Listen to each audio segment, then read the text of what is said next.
wowe ufise nk'imyaka ingahe? Birakenewe by'imyaka. Ok, maintenant derrière hariyo queen, avant c'était king. Birakaze sinzi ko mubibona chers auditeurs. Turakunze kuyibona ku bantu bakundana gose. Abantu bavyumva ko bitegura imanza zabo barondere Patrick Nishimwe arabizi. Coucou chers auditeurs bari kuri YouTube turabaramukije. Encore c'est Inga agarutse ngaha on the stage. Sinzi ko mubona turi muri etage iri chic murabibona no asa neza. No mustukaba twagendeye umuntu yitwa Patrick Nishimwe akaba ajeje gukora ibintu bya design. Patrick Nishimwe akaba ari yagitangura akazi kiwe. Uno musire akaba ari tukongeye kumugendera tukagendera ivyo akora tukamenya ivyo akora kugira tumumenye. Akaba ari anagishika bonjour. Salut. Ni agishika ku mirimo yiwe. Sinzi ko mubibona Patrick ça va? Murakomeye. Patrick tukaba twakugendeye tumenye ivyo ukora abantu benshi ni bari bakuzi muga uno musi twagendeye Kiyago TV Media yagendeye wewe kugira tushobore kumenya muri byinshi usanzwe ukora byiza. Patrick wo twidondora ukavuga n'ivyo ukora. Okay, je ni sanzwe nitwa Patrick. Nkaba ndangurira akazi kanje nga muri Excellence House. Bon na musanze ariho nyishika kwanza sindanashika mu nzu sindanashika ku biro yanje nkaba nkorera nga sinzi ko twereka les auditeurs barakeneye kumenya iyo ukorera ya okay kari biro yanje ni numero 3 akabari hehe abantu barashaka kubona nimero mugani baza hariho okay ni Excellence House bon numero iruhande ya limitere ushitse en face yaho hariho post hepfo yaho ya post hariho Excellence House uravye jucu yibona abakaba ariho nsanzwe ndangurira ibintu ivy'iwanje twiwanje nyene bon natanguye ivy'iwanje donc niho nsanzwe nkorera sawa twashaka kwinjira tukabona nous sommes curieux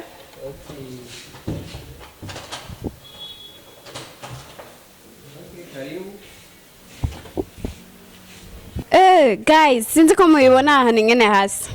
C'est très époustouflante. Sinzi ko muhabona hari ahantu heza man, muze mwarabe. Kamera tu peux venir. Murabona ngene hasa. Asanzwe akora na invitation meza. Congrats. Murabona ngene hasa nanu asukuye kandi twinje muri immeuble nziza etage nk'ibitangura yari nziza. Rabindane na ngene hasa. Très bien. Urabona aménagement ni byiza bipanze neza sinzi twoshobora kwicara twongera kubaza birebire mu ivyo ukora twatangaye gose merci Patrick twongeye kubaramutsa kandi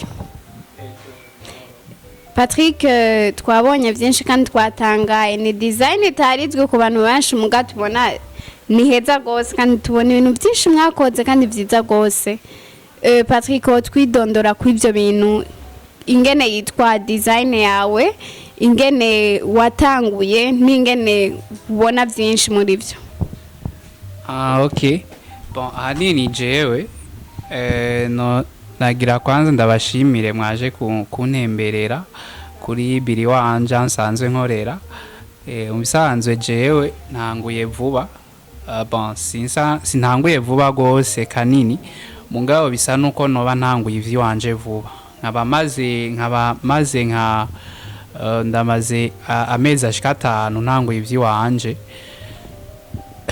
nkaba natanguriye mubisanzwe murazi yuko umuntu kenshi atangurira hasi hama kaduga nanje nkaba nsa n'uwatanguriye hasi nk'abandi hama hanini ni nkaba nkiri umujene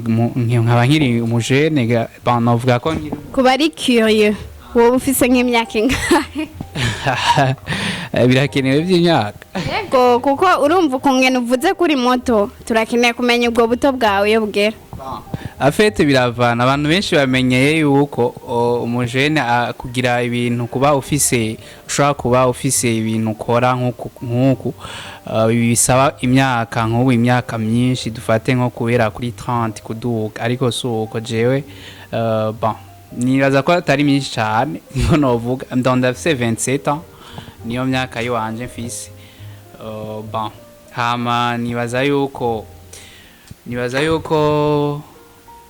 na sinzi ko hari ibintu sinibuka neza icyo wambaje ushaka gusubira kubajije ingene bayitwa design yawe n'ingene uba watanguye ahanini n'ibyo uri kurabona byevoriwe muri travail yawe.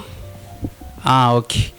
Dufashe ukuntu natanguye mu bisanzwe jewe natanguye mu bintu mu bitobi ntivyoroshe mu gutangura. Mu bisanzwe gutangura ibintu ugatangura entreprise yawe ntivyoroshe na gato.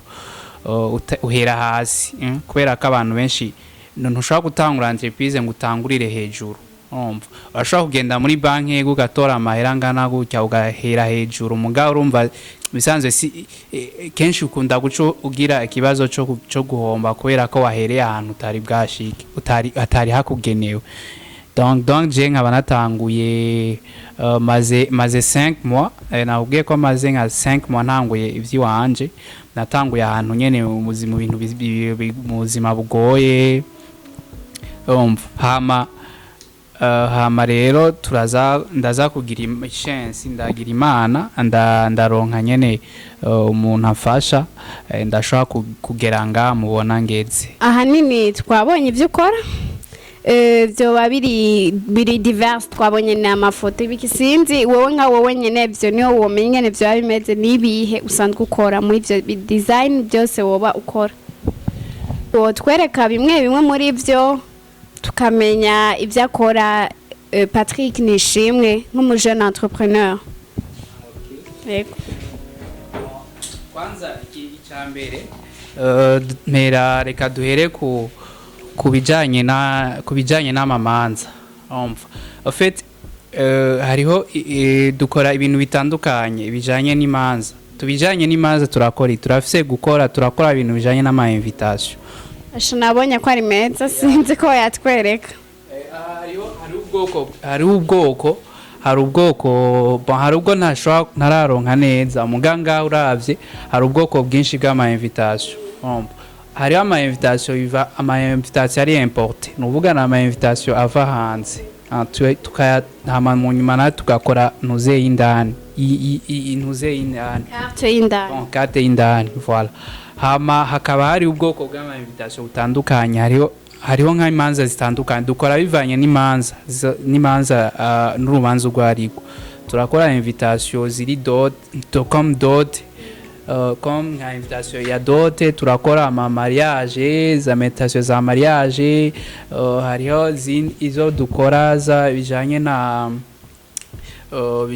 n'abantu donc ama événement na twabonye ama traveling agency twabibonye izi ni envelope za voilà izi ziringa comme publicité mugabo nizo mba narakoze baratwaye izi ni envelope za donc urashiye bashira agence twaba tubonaga okay tugakora ibintu bijanye n'ama carte atandukanye nk'izi ni dépliant ama dépliant bivanye n'ibintu ukora umuntu aragukora bivanye n'ibintu ukora.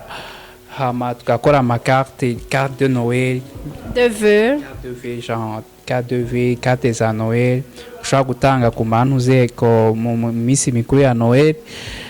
Turakora n'ama dépliant y'ama hotel kugira ngo ushobore kumenya hotel kanaka ibintu ifise abantu yakira. Turakora n'amatike ari VIP tubona ari meza vraiment. Ouais ni meza vraiment. So dufate zya tike VIP bajya za VIP donc cubibona. Okay hama turakora ibintu vy'ama porte clé ama porte clé murakora. Ibi bintu ni byiza. Yego turakora ama pin bazita ni pin ni bambara hajya mu ma levée de day ibintu nk'ivyo. Donc turakora ama carte ama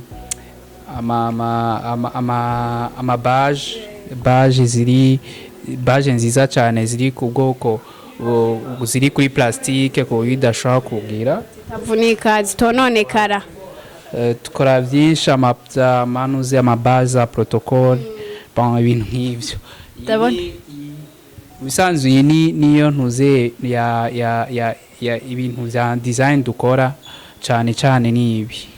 Ahanini bikurikira tuvananye n'ibi by'ama invitation turabona ibintu biri divers sinzi ingene wo bitudekriva ingene bimeze. Okay, amakini naco turakora ibintu bijanye amakadre ibintu by'amafoto. Urabona nk'ari ubwoko bw'amafoto butandukanye, hariho turafise amakadre atandukanye ngaha, turafise kadre zitandukanye, no kuvuga umuntu arazana foto yo hama tukamushiriramo akicagurira akavuga ati nshaka aka kadre. Okay, urabona kadre nziza ngaha izi zose. Hama turakora amanuze manini. Bon, tugende ku murongo. Urabona ngaha hariho ibitabo. Turafise ibitabo ngaha by'amashuri. Bon, design yiwe ntikozwe mu kintu kimwe mu bisanzwe, rimwe ibintu byinshi cyane kandi two turahamenyera. Dufise ibitabo ngaha dukora bitandukanye, donc by'abanyeshuri. Turagukorera igitabo cyo ushaka, turakugira amafotokopi, ama impression atandukanye, même à l'original. Même à l'original. Turakora kandi ama calendrier, calendrier 2020 2020. Même n'indi myaka mwokora. Okay. Calendrier dukora zitandukanye gute n'izindi. Turakora calendrier bijanye n'amafoto yawe ushaka gushirako. Ushaka gushirako foto zawe za mariage zose. Ukaba ushaka gushirako ukagomba gushirako nk'ifoto za famille, tu vois? Foto za famille bivanye n'ukwezi kose ushaka kuba waragize ushaka kugira souvenir. Mba warabaye souvenir mu itariki n'inkwano ushira mu ko kwezi nyene. Turagushirako ifoto bijanye navyo urabibona ivyo byose. Nacho tukora amakalendri ayo atable. Uvuga zini kalendri atable ushaka kushira ku meza, ugashira ku meza ari muri chambre, ari mu kukabati hejuru, ari muri ariho hose. Voilà.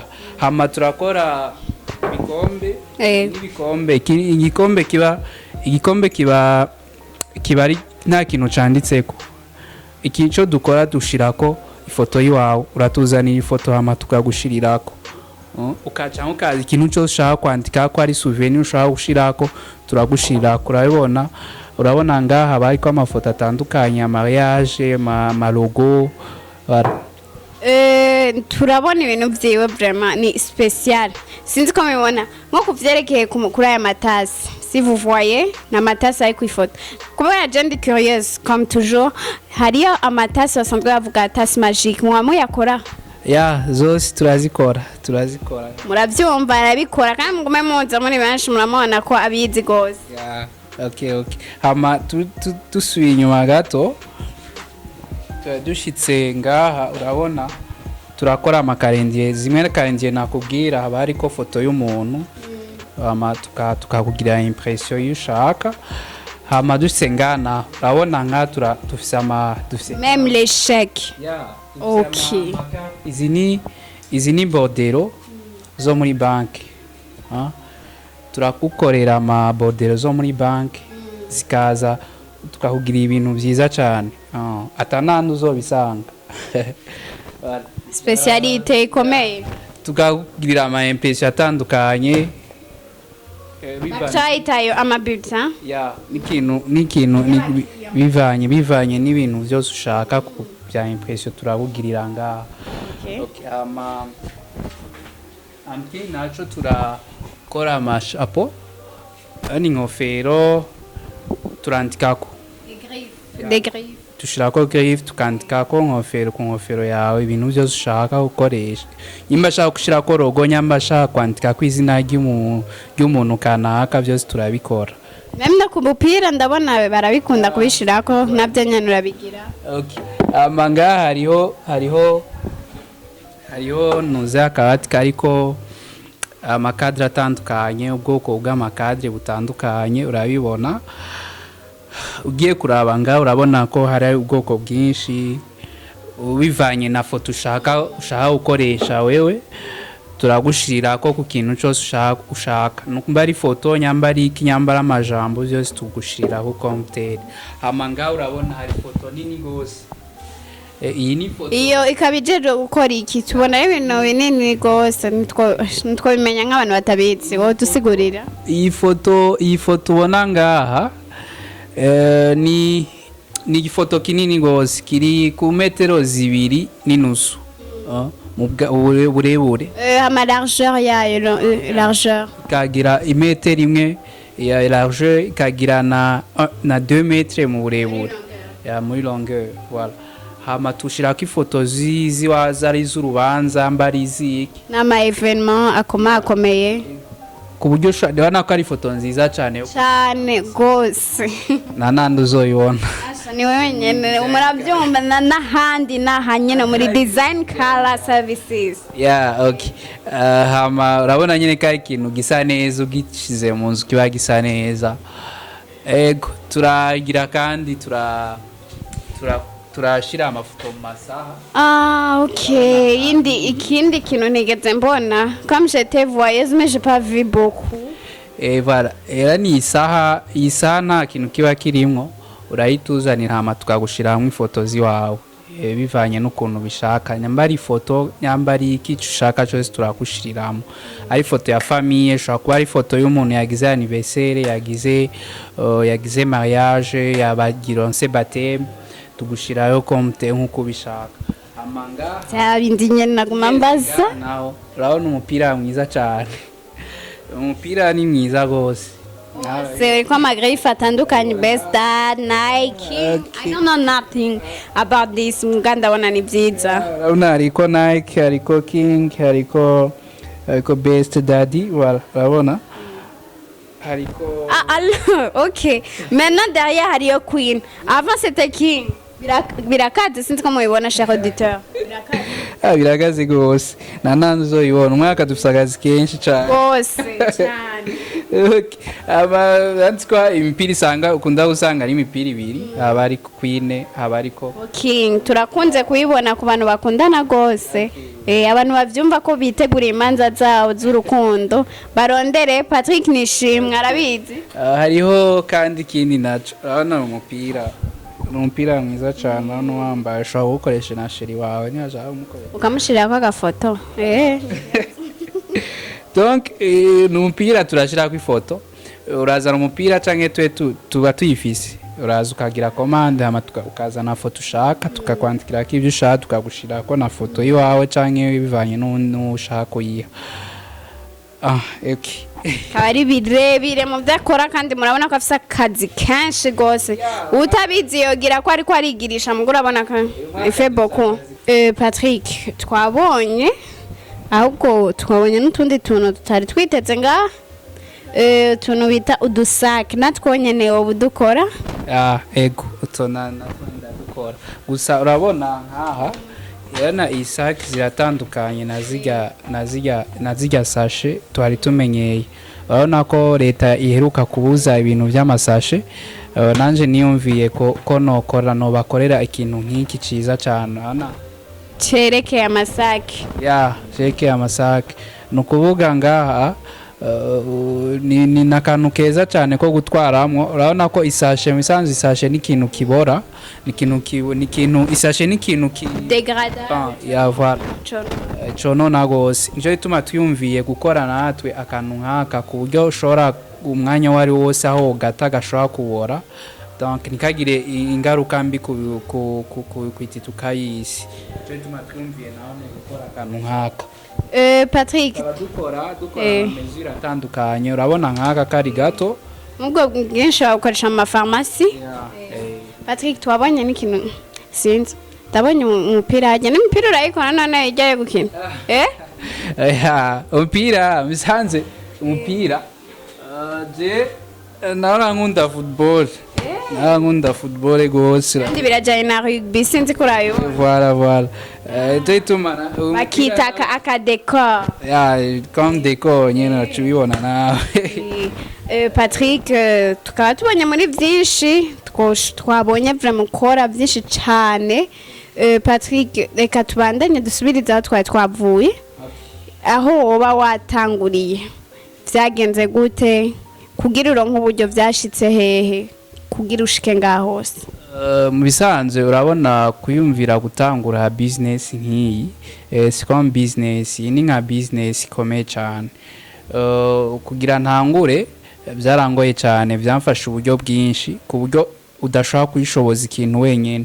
Biragoye gutangura business ingana gutya atamuntu agufashije n'ikintu kigoye gose. Ico bituma bisaba ko uronka imfashanyo, umuntu agufasha hama ukakugira ushike kw'intambwe. Urabona nico bituma nagerageje na jewe nkiheze ishure nahejeje ishure muri 2014